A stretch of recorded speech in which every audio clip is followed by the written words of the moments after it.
listen to the word, it's exactly how the country is today. So.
Boy, no truer words than all around the country, all around the world, people need the cross.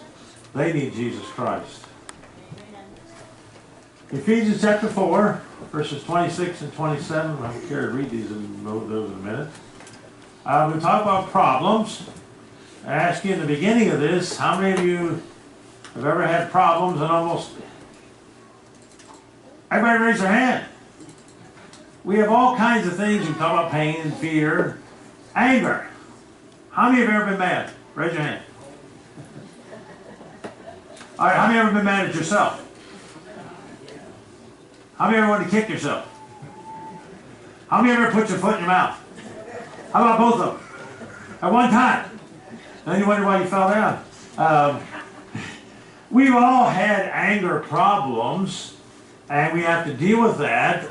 Anger is a devastating power when it is uncontrolled, but an effectual power when it is controlled. Webster defines it as being a strong feeling of displeasure. He's, for whatever reason, sometimes anger is very selfish. It may be too general of a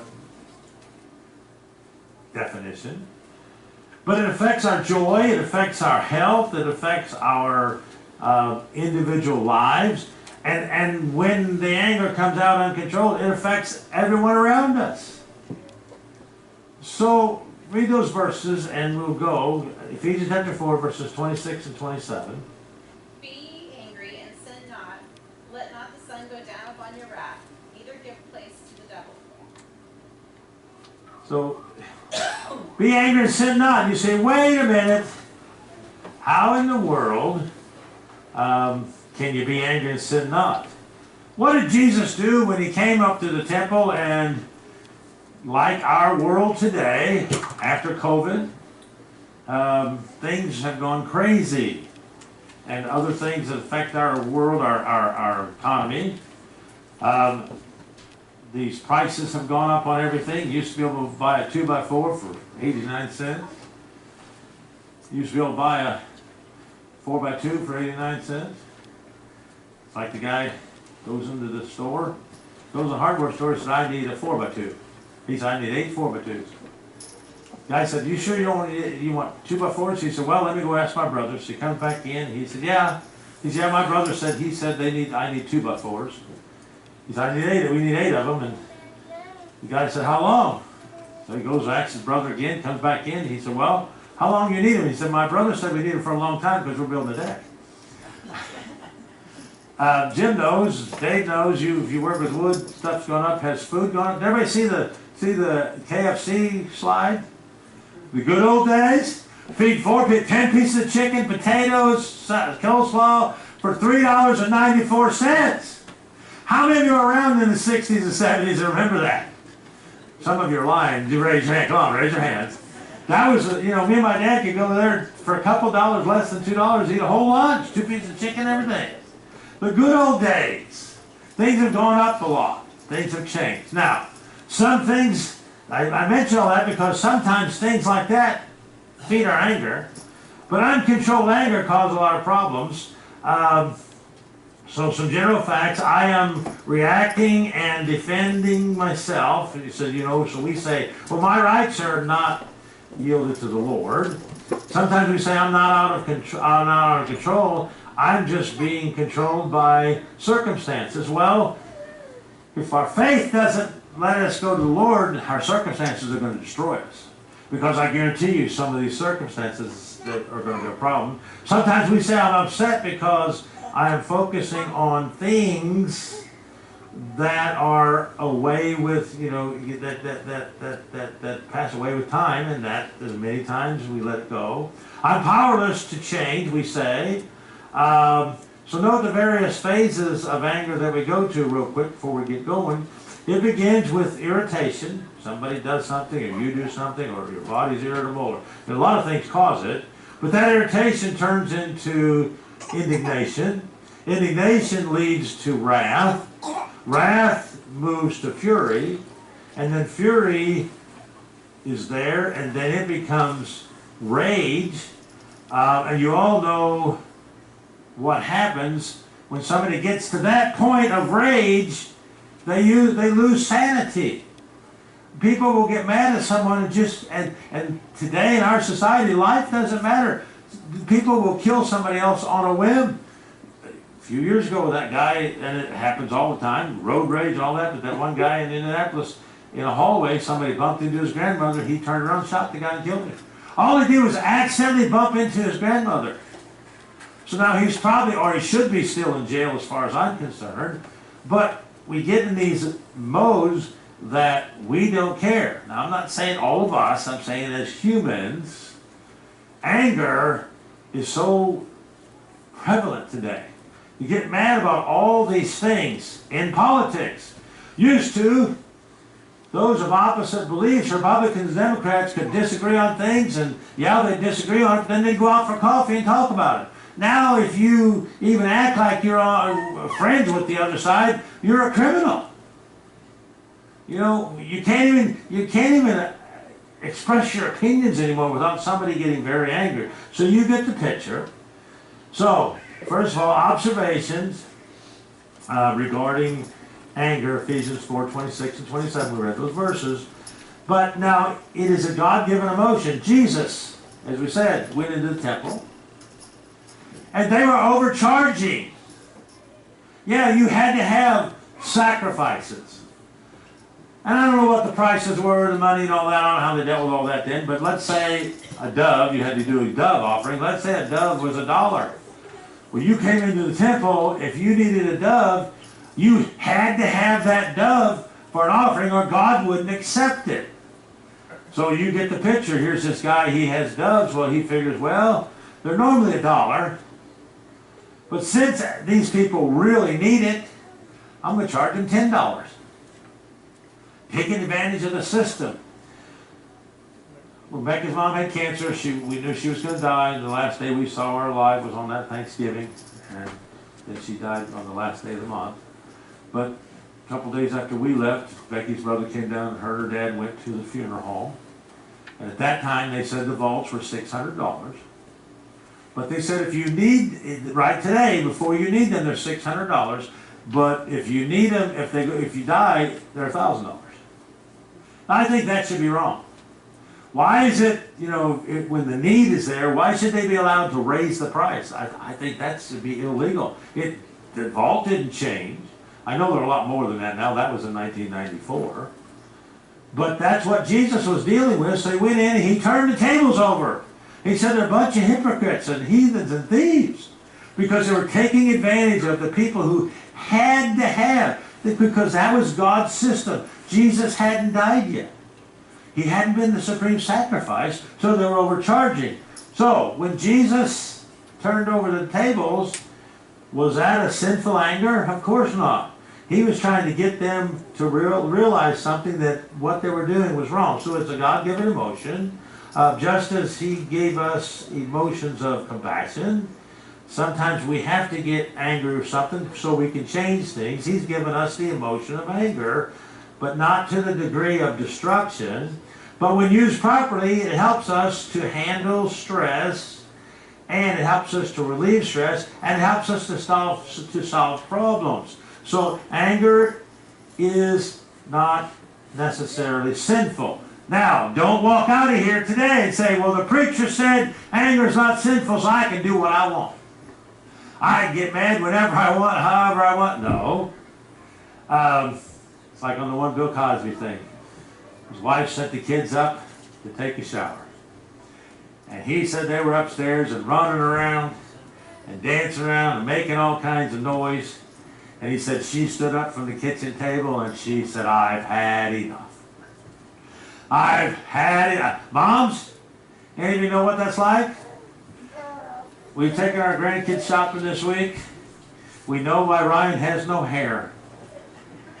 We know why Ryan says, we were there last year, he said, Mom, can you take the kids and buy shoes? He said, I'll pay for them. He said, but I can't take all 4 of them at one time to the store. And the biggest one's back there. He said, I can't take all 4 of them to the store and buy them stuff because it's chaos. But it's only chaos when they're awake. So we were at the store, we were at Myers, and Becky said, I'm going to try to find shoes for the boys. You take Kylie, get her away from here, and get her some shoes. Because when Kylie's here and Nolan's here, it's called fighting. And they only fight when they're awake. If they had a chance, they'd probably fight in their sleep. Did any of you raise your hand if you ever fought with any of your siblings? Reprobates. I only fought with my brother when he was awake. But they get in fights. So Ryan said, I don't like to go shopping with all of them. He orders his food from Walmart, has it delivered. He said it's just too much of a pain to get all of them in the store, and then they got them putting in stuff in the carts that you don't want. Can I have this guy? And then they're not staying here and all that other stuff. You get the picture. Well, sometimes a parent has to stop and say, I've had enough. And he said she started swinging her arm, but Collins said she started swinging her arm up and she went upstairs.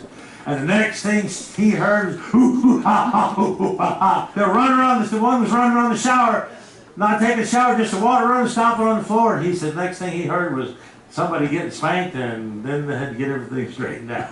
You get the picture, but it says, verse 26 says, be ye angry and sin not. There are times, as I'm saying, there are times that this emotion has to come out. Anger is appropriate, but we're not to take that anger and carry it out to the point of sin. Now, I understand. We're going to do things and get angry and say it's justified. Sometimes it is. Sometimes you can get angry and save somebody's life. You have children that don't obey. Sometimes they have to do something, and sometimes it may be something they need. So look at this next thing. So anger becomes sinful when it's not controlled.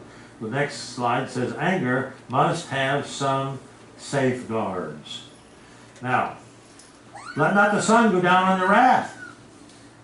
We do get angry sometimes, but we're not supposed to stay angry. Couples. Our young couple, can't believe it's been, we took sitting there yesterday and Ulysses Melody's the year. It's been a year already. It'll be 2 years short before long, and 3 years before long. Melody's working, and she likes those hours, 5 to 9 a.m. She loves getting up early, don't you? Don't sit here at church and lie. But Ulysses is gone. She can go home, take a nap. But they came and helped. We were talking yesterday. The year's gone by already. It's a year gone by so fast. We're almost, next month ours will be 45 years. It's gone by fast. Seems like yesterday we just getting ready a few days before our wedding, getting ready for it. Doing all the things you had to do, and we were up till 2:30 the night before making thank you cards out and gifts and everything else.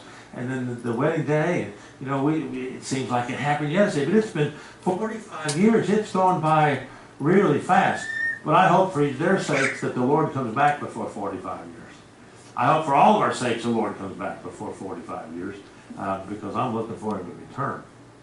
Not one amen. I guess nobody else wants to see the Lord. Let not the sun go down on your wrath. So in Paul's day, the day ended. You aren't going to like this.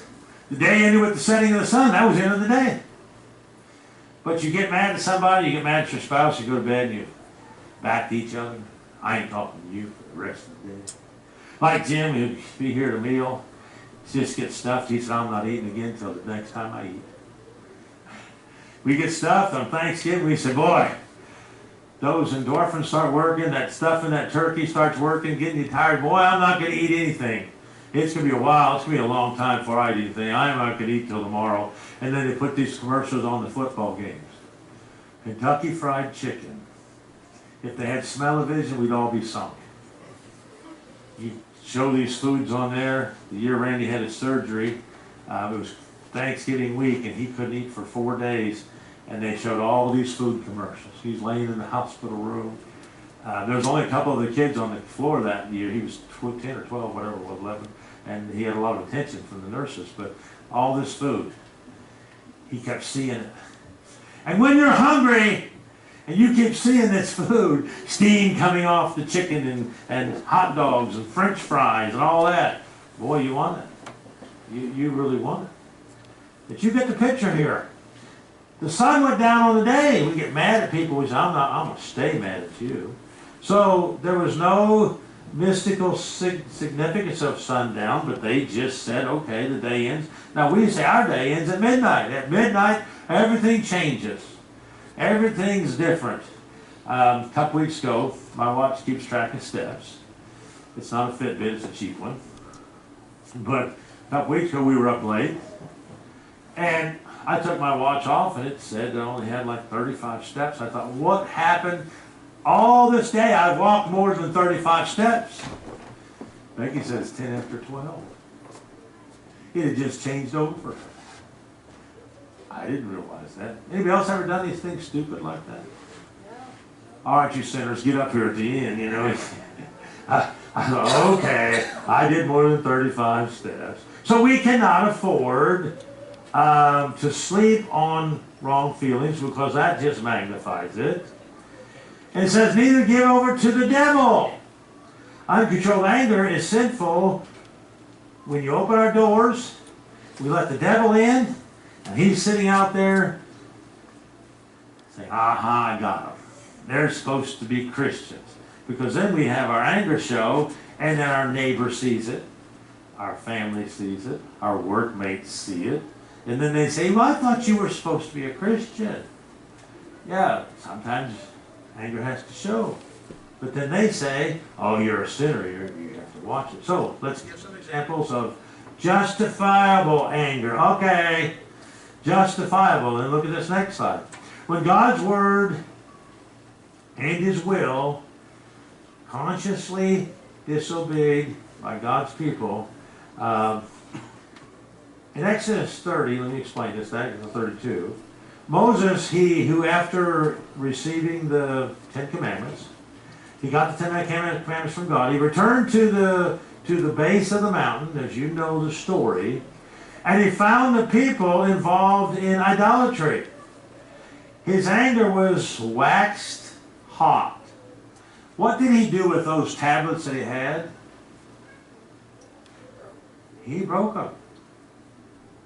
You know, Moses had the first iPad. They're called tablets.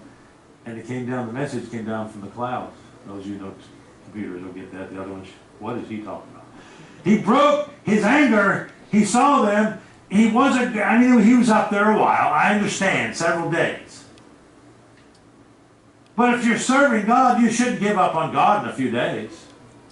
And how long did you say that night you've had this blood thing? How long did you say that night? 21 years since 2000? 524 months. Do what? 524 months.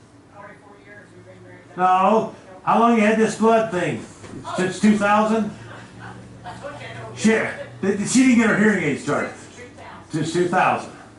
Now, for most people, it should have already been debilitating. You had a test the other day and the doctor said, you're fine. Now, is that an answered prayer?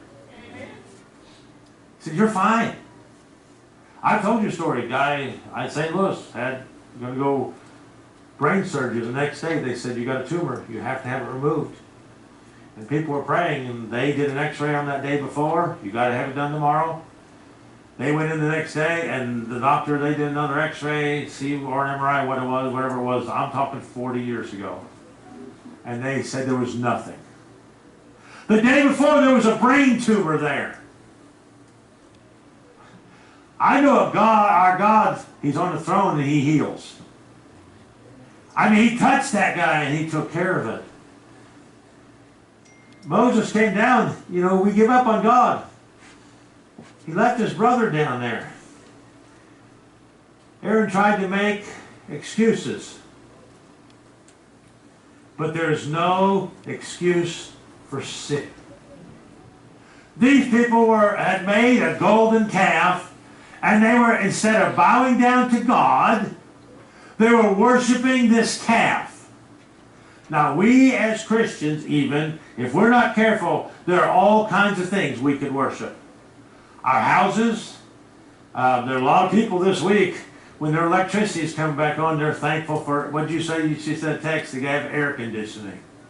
You could have came and slept on the pews. Our power was on here. They slept at our house one night. We couldn't know where to sleep at our house right now with 4 kids all over the place. But people are saying, my air conditioning's back on. Wow. A lot of us grew up with no air conditioning. We didn't know what it was.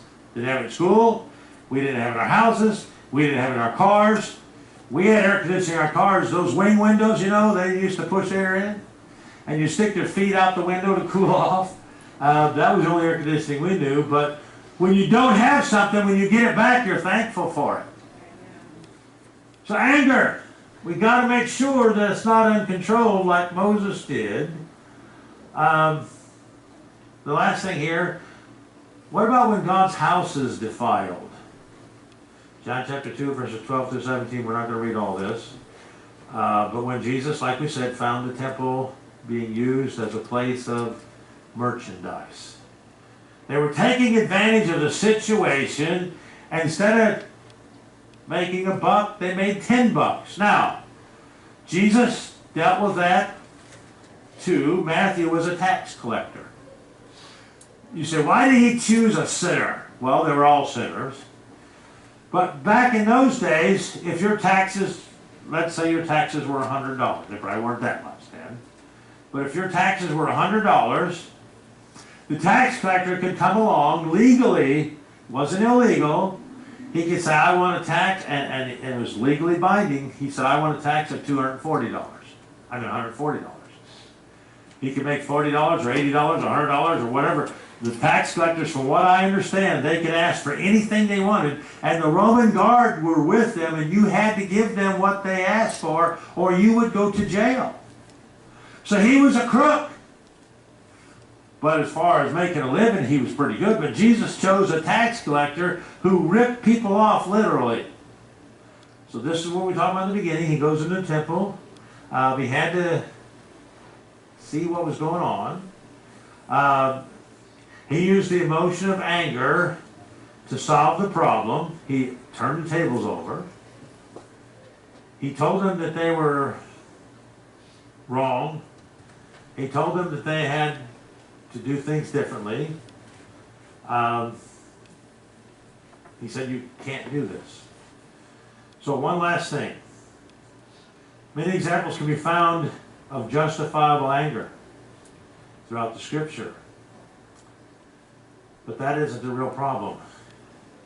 The real problem's in here. We have to make sure that we're in tune with God. We're talking about this whole thing with problems. We have problems every day. We didn't have much damage, thank the Lord, here at church. There were some branches down in the sassafras trees. There was a branch down on back in the back, and Dave had his truck here, and we helped him load that thing up, and he's going to dump it over, and he's got holes over his yard. So we picked it all up. It wasn't a lot. It could have been worse with the winds. These sassafras trees only have small root balls. I've always been expecting, and we've had a couple of them come down over the years, but I expected the other day, I expected to come over here and have a tree down with all that wind. But the whole problem is our heart. Where is your heart with the Lord? We can look at things differently when our heart's in the right place. Yes, we do get angry. But how long does it last? Is it enough? You know, you can be angry enough, it can make you physically sick. It can take you to the point of doing something that is not correct. I had a boss one time that he worked one shift, his wife worked another shift, had a couple of kids. Problems, difficulties. He shot her. The kids were in the kitchen when he did it. It just escalated. I don't know all the situation. But if we say, okay, Lord, help me. Help me. Siblings get mad at each other. Parents get mad at their children. Children get mad at their parents. Grandparents get mad at their grandkids. Grandkids get mad at their grandparents. We get mad at drivers on the road. How do we handle it, though? Pray about it. Let's stand with heads bowed and eyes closed before we have our communion. Father, we want to thank you, first of all, for blessing us. We want you to teach us. Because life is a teachable moment. Every moment when we're with you is teachable. We ask your blessings. We've talked about these problems, several different situations over the weeks. Teach us, Lord, how to serve you better. Maybe there's somebody in this crowd here that's not a born-again Christian. Maybe they'd like to just come up right now to the altar and ask somebody to pray with them and show them how to be saved. Right now, influence them, Father, if they're not born again, they come up and just kneel down and say, Lord, I want you to be my Savior. Maybe there's somebody watching my video and you say, I never accepted Jesus as my Savior. He'll come into your heart if you'll ask him. Maybe anger is a problem. Maybe one of these other things we've talked about, fear, pain. Give it to the Lord. So, Father, we want you to take our problems and help us to work through them day by day. As we take of this communion, we ask that you'll touch our lives, bless us. Thank you, Father, for loving us, and all God's people said. Be seated as the men come forward.